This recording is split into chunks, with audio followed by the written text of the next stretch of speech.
Olá, galera do segundo ano médio, sejam todos muito bem-vindos para esse encontro do novo ensino médio, dos itinerários formativos. Eu sou o professor Alcides Guerreiro, antigamente eu falava professor de História, mas nessa pegada interdisciplinar, a gente está mexendo com a área de humanidades como um todo, absorvendo, abrangendo e deixando muito mais apurada as reflexões que a gente faz aqui. Para me acompanhar, para copilotar, para ser cosplay de aluno, para dar adendo, para somar, ela não é só uma professora brilhante, mas também uma amiga. Bem-vinda, professora Maria Fernanda. Querido professor Guerreiro, boa tarde, obrigada pelo convite. Pessoal da segunda série do ensino médio, que prazerzaço que é poder estar com vocês em mais um encontro, né, do nosso componente trabalho, política e pensamento econômico, que faz parte de qual aprofundamento mesmo, professor Alcides? Boa pergunta, coloca lá no LED, olha lá. O aprofundamento é o hashtag. Hashtag. Já viu esse vídeo do Caetano que ele fala? Não, aí? Nunca vi. Ele fala Procura assim. No YouTube, ele faz hashtag. Mas eu não consigo com aquele charme baiano dele, não tenho como. Hashtag quem divide, multiplica. Esse aprofundamento faz parte da unidade curricular. Números também importa, cujo objetivo principal é a gente humanizar a questão da mensuração, a questão da matemática, a questão da estatística que é envolvida numa pesquisa. A Mafê já tinha falado, vamos lá voltar para o LED, olha lá. A gente está trabalhando o componente número 4, trabalho, política e pensamento econômico. A gente está no desenvolvimento número 3 da atividade integrada número 1. Olha lá, é super importante a gente falar do objetivo. Quando a gente fala aqui das habilidades, é uma pegada mais ligada ao professor. Mas o estudante que está nos ouvindo aqui, é super importante em nível didático, ele saber o objetivo, aonde a gente quer chegar com esse encontro. E vocês estão vendo aí, é refletir sobre como sua realidade local foi impactada por fenômenos globais. E eu vou aproveitar, na medida em que eu estarei falando sobre essa questão, esse diálogo entre comunidade local e fenômenos globais, eu vou aproveitar, né, Mafê, como um bom historiador, fazer uma digressão histórica, porque a gente só consegue compreender a realidade quando a gente percebe de que forma essa realidade foi forjada. Não é isso? É isso. De certa maneira, a gente só consegue entender o nosso presente hoje se a gente se remeter o tempo todo ao passado. O que é que veio acontecendo até aqui para que as coisas se tornassem o que elas são hoje? Um pouco esse é o papel também do historiador. Isso. Né?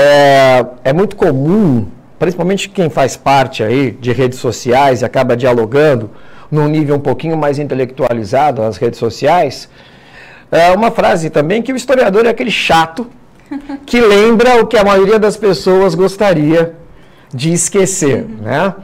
E as lembranças, a memória, isso inclusive serve também de subsídio para aquela pessoa que se pergunta, né, por que a gente tem que aprender determinada coisa? Por exemplo, você é uma professora de filosofia, né? A sua formação, a sua especialidade é a filosofia. Quando te perguntam isso, o que você fala, professora? Quando me perguntam o que exatamente? Por que eu tenho que aprender filosofia? Né? Então, normalmente eu digo assim, olha, ter que aprender a gente não tem, né? A gente opta por aprender ou não aprender de acordo com a percepção que a gente tenha do valor daquela coisa na nossa vida, na nossa formação, enquanto seres humanos melhores. Dá licença, né? Vocês perceberam que ela já deu uma problematizada filosófica na minha pergunta, só faltou ela dizer assim, defina perguntar. Mas gostei, continua. Então, de maneira geral, quando me perguntam assim, professora, mas por que aprender filosofia, né? O que eu vou fazer com isso? Eu sempre digo, olha, fazer, você não vai fazer nada, mas certamente ela vai te oferecer ali todo um ferramental teórico para que você possa se pensar enquanto ser humano, buscar melhorias, desenvolvimento enquanto ser humano do ponto de vista individual e da coletividade. Certamente a filosofia tem essa função coletiva e individual, que é a de nos repensar o tempo todo enquanto pessoas que estamos no mundo e, afinal de contas, o que a gente está fazendo com esse mundo. Perfeito. E Essa pergunta parece lateral, mas na realidade ela não é não, viu, jovem estudante? Por quê? Porque é muito comum para quem trabalha com humanas, que é o meu caso, o caso da Mafê, as pessoas associarem determinadas funcionalidades. Ah, o engenheiro serve para construir prédio, o arquiteto para desenhar, né? E o historiador? E o filósofo? Gente, se a gente for inclusive fazer um encaminhamento da funcionalidade, eu posso adiantar para vocês que quando vocês forem para o mercado de trabalho, depois de fazer a faculdade de vocês, fazerem as opções que vocês querem aí para os projetos de vida, vocês têm muito mais chance de sucesso se vocês conseguirem compreender com uma profundidade muito maior a realidade e sobre si mesmo. Nenhuma grande empresa, né, Mafê? Ninguém que tem, de repente, a pretensão de ter um encaminhamento mais ousado na vida profissional, pode abrir mão de fazer aí algo mais sofisticado nesse nível. Porque para quem você vai trabalhar, de repente, se for algo bem bacana, algo que te remunere bem, as pessoas não querem pessoas alienadas. Estou errado? Não, de forma alguma. Inclusive, cada vez mais as instituições, as organizações vêm valorizando profissionais que tenham conhecimentos que não sejam meramente no aspecto técnico. Claro que conhecer tecnicamente a sua profissão e saber como realizá-la com qualidade é fundamental, mas para além disso, quero dizer, não pode parar aí. É necessário também desenvolver outras habilidades que dizem respeito, sim, à nossa relação com áreas como a história, a filosofia, a sociologia. Então, entender, problematizar, pensar criticamente, questionar, tudo isso são habilidades que cada vez mais vêm sendo valorizadas no mercado de trabalho. E uma habilidade que pode fazer uma ponta direta com a história, com a filosofia, com as humanas em geral, Mafê, eu acho que é o desenvolvimento socioemocional e as questões ligadas à inteligência interpessoal. Porque tem pessoas que são brilhantes tecnicamente, mas tem muita dificuldade em se socializar, tem muita dificuldade em trabalhar de forma coletiva, tem muita dificuldade em lidar com as próprias emoções, com as próprias ansiedades, e por incrível que pareça, a humanidades também acaba te dando uma ferramenta interessante para você lidar com isso. Vamos lá para o LED agora? Vamos lá para o LED, cadê o LED aqui? Opa, o LED sumiu? Cadê o LED? Olha que bonitinho. Vamos lá para o LED. Mafê, normalmente a maioria dos pensadores dizem que a pós-modernidade começa a se construir a partir da Segunda Guerra Mundial. Exato. A modernidade é algo que começa lá na Renascença, né? Ela vai orbitando em direção à construção daquilo que a gente vai chamar de capitalismo, perpassa pelo século XIX, e a gente tem aí uma fronteira com a Segunda Guerra Mundial por causa das realidades que serão criadas a partir de fenômenos tecnológicos, econômicos, culturais e políticos. Vamos tentar entender o que é isso. Olha lá, a Segunda Guerra Mundial, vocês estão vendo no LED, vai de 39 a 45. A globalização, ela entra aí numa segunda fase ampliada. Por quê? Porque olha o que vai acontecer. Vamos ver alguns fenômenos aqui. Em primeiro lugar, a gente está vendo aqui, o fim dos impérios neocoloniais. Lembra, Mafê? Inglaterra dominava metade da África e uma parte da Ásia. A França dominava quase a outra metade da África. Repara, era muito difícil a globalização avançar, porque essas regiões da África e da Ásia, elas eram loteadas por potências europeias. Exato. Então, elas eram exclusivas, elas eram monopólios dos interesses europeus. E aí, a globalização, ela fica aqui relativamente meio que travada. Só que, após a Segunda Guerra Mundial, a gente tem os processos de descolonização. E aí significa que novos mercados vão surgir. Exatamente. Novos mercados vão surgir principalmente para as duas grandes potências que vencem a Segunda Guerra Mundial e vão construir um ambiente de polarização. Mafezinha, explica para a galera aí o que é polarização. Polarização, quando a gente tem polos em que o poder se concentra. Nesse caso específico aqui, depois da Segunda Guerra Mundial, nós tínhamos dois polos, ou seja, dois países que estavam polarizados de vários pontos de vista, tanto do ponto de vista econômico, mas principalmente ideológico, que significa que em cada um desses dois polos, quais são eles? A União Soviética e os Estados Unidos, defendia-se uma ideologia quase que completamente oposta à outra. Então, essa cisão, essa racha, né, é o que a gente chama de polarização. Muito bem colocado. E olha que curioso. De repente o aluno deve estar pensando, nossa, acabaram os impérios coloniais europeus, eu estou abrindo novos mercados. Mas se você tem pelo menos metade do planeta controlado por regimes socialistas, né, que tinham aí a pretensão de chegar ao comunismo, de alguma forma essa globalização ela fica relativamente também limitada. De fato. Porque, olha que curioso, o processo, me corrija se eu estiver falando errado, mas globalizatório, será que estou falando errado? Perfeito. O processo globalizatório ele foi determinado por interesses capitalistas. Né? Numa primeira fase pré-capitalista, que são das grandes navegações, onde o comércio é o principal fator aí de geração de riqueza junto com o trabalho. Depois a gente tem no século XIX o início da hegemonia capitalista industrial financeira. Né? Então, se a gente parar para pensar, o capitalismo ele olha, estou falando de agora, e foi determinado por interesses capitalistas, a globalização. Certamente. É ao capitalismo, enquanto sistema econômico, que interessa ter cada vez mais mercados para escoar os seus produtos. Perfeito. E outra, né, Mafê? Quando você globaliza, você padroniza. Você homogeneiza. Tende a homogeneizar. Né? E aí o que acontece? Você vai ter menos moedas, você vai ter impostos mais simplificados, você vai ter alfândegas liberadas, você vai ter aí a construção de um modelo cultural hegemônico que vai ditar regras, inclusive de comportamento e consumo. Então, não é errado, né, Mafê, a gente dizer que o capitalismo ele é altamente concentrador, ele não concentra só riqueza, ele concentra as pessoas em cidades, em metrópoles, né? E em padrões hegemônicos de consumo. Não é mais ou menos isso? Eu penso que é uma análise correta. Inclusive, se a gente for pensar contemporaneamente, trazendo assim para os nossos dias, a gente observa um processo que está bem dentro do que você falou, né? Esses moldes, essa homogeneização, de alguma forma, cultural, econômica, enfim, de alguma forma está presente sim nos nossos dias. E olha como a história acaba ficando mais ou menos do nosso lado.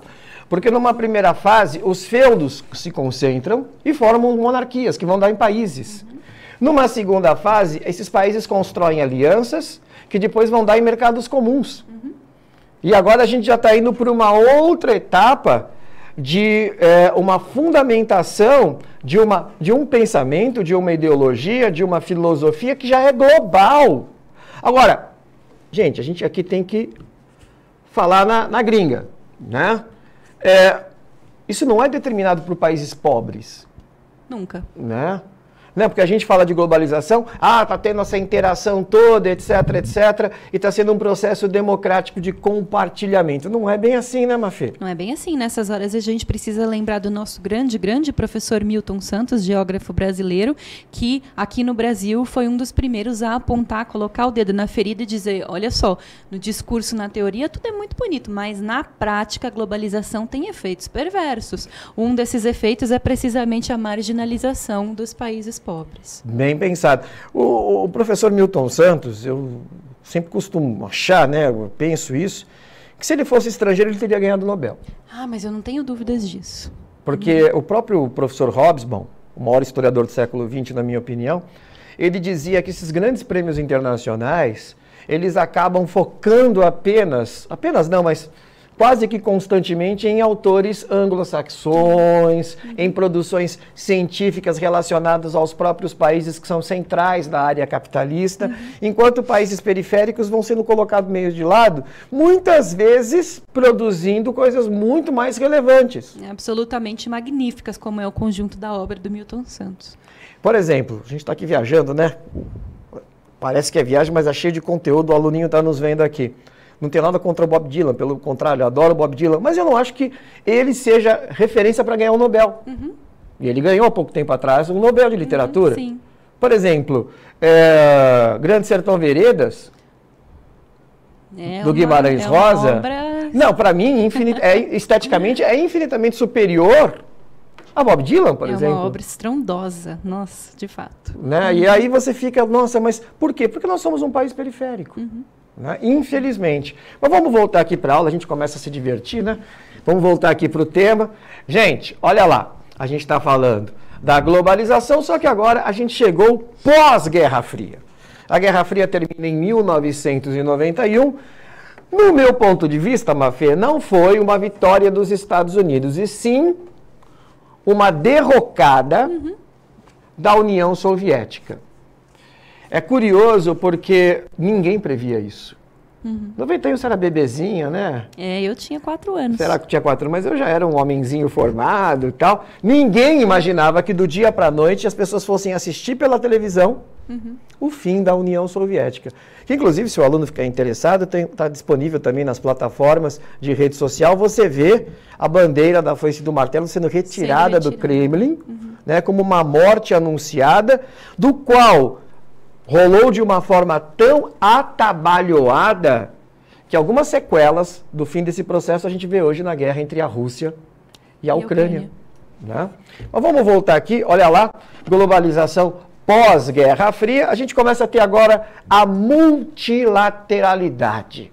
A gente começa a ter uma geopolítica multilateral. Mafezinha, tenta dizer para a galera o que é essa tal da política multilateral. Então, se antes, né, no período aí da Guerra Fria, a gente tinha uma polarização, né, a gente tinha uma bilateralidade, o mundo era, digamos assim, regido, né, por 2 grandes potências, que eram Estados Unidos e União Soviética.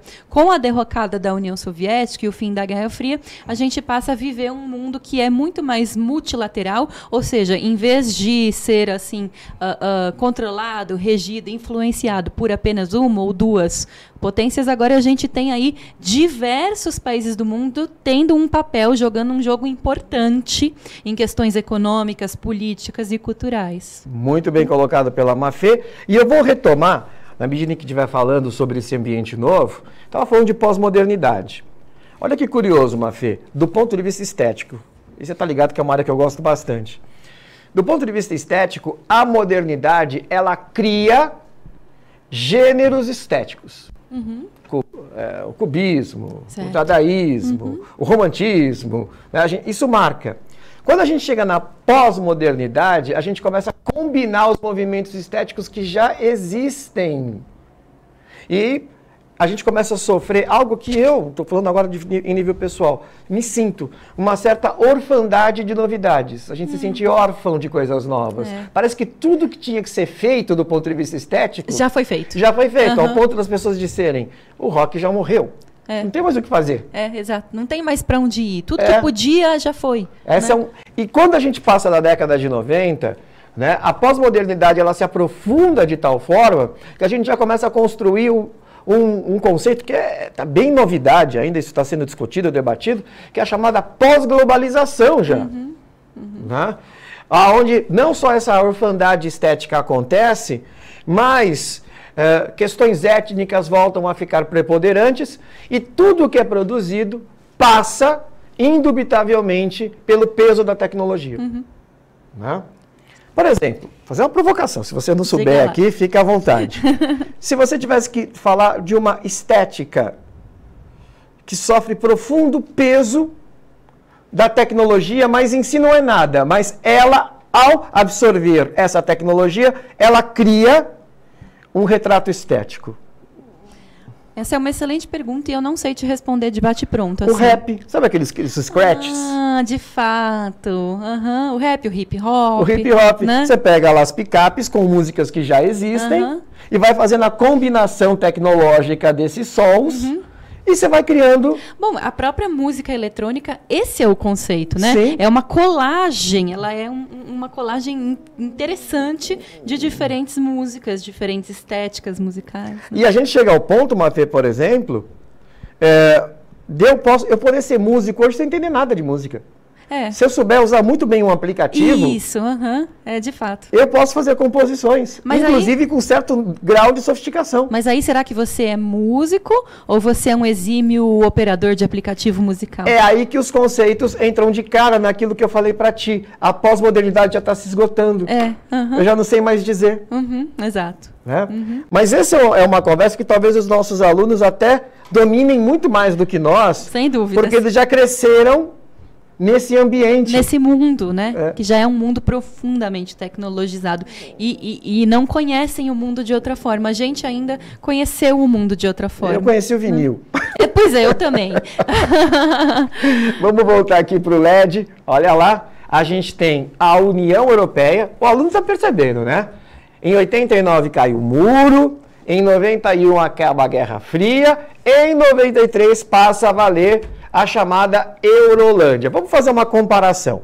Os Estados Unidos é um império, vocês estão lendo aí, lutando pela manutenção de uma hegemonia cada vez mais difícil de ser mantida. Por exemplo, Mafê, a gente sabe que nos próximos anos a economia chinesa vai ultrapassar a estadunidense. Nós temos processos de criação tecnológica hoje que estão cada vez mais indo para o Oriente e não mais para o Ocidente. E olha que loucura. Sabe quanto tempo de história a gente está rompendo com isso? 600 anos. Eu ia falar, pelo menos 500, né? Se a gente for considerar desde o início da modernidade. Na Renascença a gente está falando nos ocidentais, né? A gente passa o Oriente. 600 anos depois, o Oriente tem como tendência uma construção tecnológica mais sofisticada do que... É claro, a gente está falando dos Estados Unidos, mas não é um grande império, ele não vai morrer do dia para a noite. Né? A gente está falando de um império que muitos até colocam como decadente, mas ainda é a maior economia do mundo, tem a classe média com o maior poder de consumo do planeta, é um país que exerce imperialismo geopolítico em tudo quanto é canto do mundo. Culturalmente também é reverenciado. Reverenciado, muito bem lembrado. O dólar ainda é a moeda padrão da economia mundial. Quer dizer, isso não vai ser do dia para a noite. E aí você olha para a Eurolândia. Vamos lá para o LED. Né? Para a União Europeia. Qual é o modelo da União Europeia? Ela aposta no bem-estar social. E aí ela se fecha, né, Mafê? Uma espécie de condomínio. Isso. Uma lógica de condomínio mesmo. Ali as pessoas têm uma qualidade de vida de razoável para muito boa, dependendo do lugar.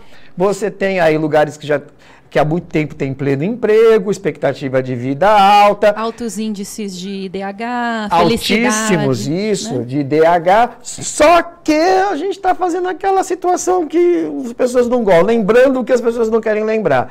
É uma sociedade de bem-estar social que se construiu com séculos de pilhagem da América, depois outro século e meio de pilhagem da África e da Ásia. Né? E que agora se fecha dizendo, eu não tenho nada a ver com isso. Exatamente. Tá? Vamos lá aqui, o próximo. A gente tem aí a chegada da China como uma potência tecnológica, industrial, econômica, financeira e militar também. Fizeram uma pergunta para mim outro dia que eu achei bem inteligente, quase capciosa, mas eu gostei que me fizeram. Me perguntaram o seguinte, qual seria o papel da China diante do conflito entre a Ucrânia e a Rússia? Excelente pergunta. E a pessoa que me perguntou, era um professor, ele batia o pé dizendo, a China vai ficar com a Rússia. E eu falei, os chineses, eles não são ansiosos. Se tem uma questão na cultura chinesa, é a cautela. É o planejamento de longo prazo.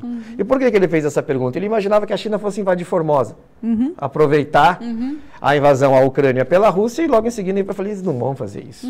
Porque a quebra que a Rússia vai trazer para si, essas sequelas que envolvem principalmente energia e questões aí ligadas ao comércio internacional, a China vai entrar nesse vácuo e vai se dar muito bem. Ela não vai, nesse momento, arrumar briga com o Ocidente também, quando ela passa a ser uma opção. Uma opção do qual os russos estão abrindo mão, na medida em que eles radicalizam uma invasão na Ucrânia. Né?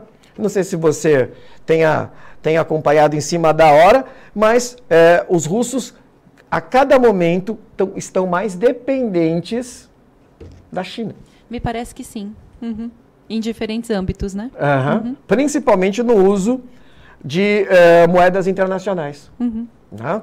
Mas isso está mais no campo do jornalismo e a gente sabe que no mundo que a gente vive, de hora em hora, as coisas podem mudar. Podem mudar. Né?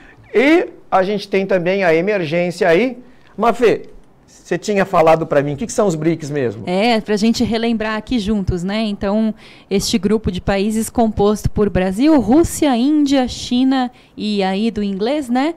South Africa, África do Sul. Muito bem. Gente, os BRICS, eu poderia dizer hoje que ele vive um hiato. Sabe quando você puxa o freio de mão? Né?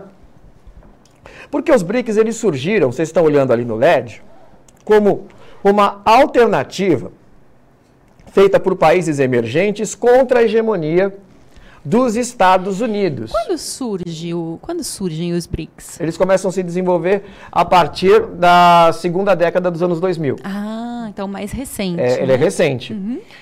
Só que tem um detalhe curioso. Muita gente às vezes não sabe disso, Mafê. O líder dos BRICS era, eu coloquei no passado, o Brasil. Entendeu? Porque o Brasil tinha a chamada democracia de caráter liberal com uma razoável preocupação social-democrata, que fazia com que o Brasil fosse referência. Então nós tivemos aí pelo menos 2 presidentes que brilharam muito nesse ambiente. E algumas mudanças, principalmente em nível interno, fez com que o Brasil fosse perdendo a sua relevância. Né? E você pega agora a Rússia em guerra, a economia indiana muito dependente das alianças com a Rússia. Né? A China tretada com os Estados Unidos por questões tecnológicas. A África do Sul vivendo uma realidade de profunda crise interna. Então você vê esses BRICS, eles meio que fraturados. E aí, em nível geopolítico, o aluno precisa aqui refletir, trabalhar com essa tabelinha conosco. É claro que é interesse dos Estados Unidos a falência dos BRICS. De fato. Porque se eles surgiram como alternativa ao ponto, Mafê, de terem a pretensão de criar um banco mundial com uma moeda própria para o comércio entre esses países. Né? Quando você vê isso se fragmentar, isso derreter, é claro que os Estados Unidos eles se colocam numa posição de mantenedores de um prestígio que eles já têm, né? Porque é como se não tivessem concorrentes. Isso, exatamente. E se de repente o aluno estiver nos questionando para onde vai, olha, se eu soubesse, eu vendia. Tô brincando, a gente não sabe, a gente sabe a nossa realidade hoje, mas a gente tem essa multiplicariedade, conforme a Mafê explicou de uma forma muito legal, mas, por exemplo, a questão dos emergentes, ela está meio engasgada, e está na crista da onda aí, e tudo pode acontecer, principalmente depois dessa guerra entre Ucrânia e Rússia. E a pandemia também de Covid-19 veio para dificultar ainda mais a manutenção dos BRICS enquanto um grupo coeso, homogêneo, que vem fazer frente.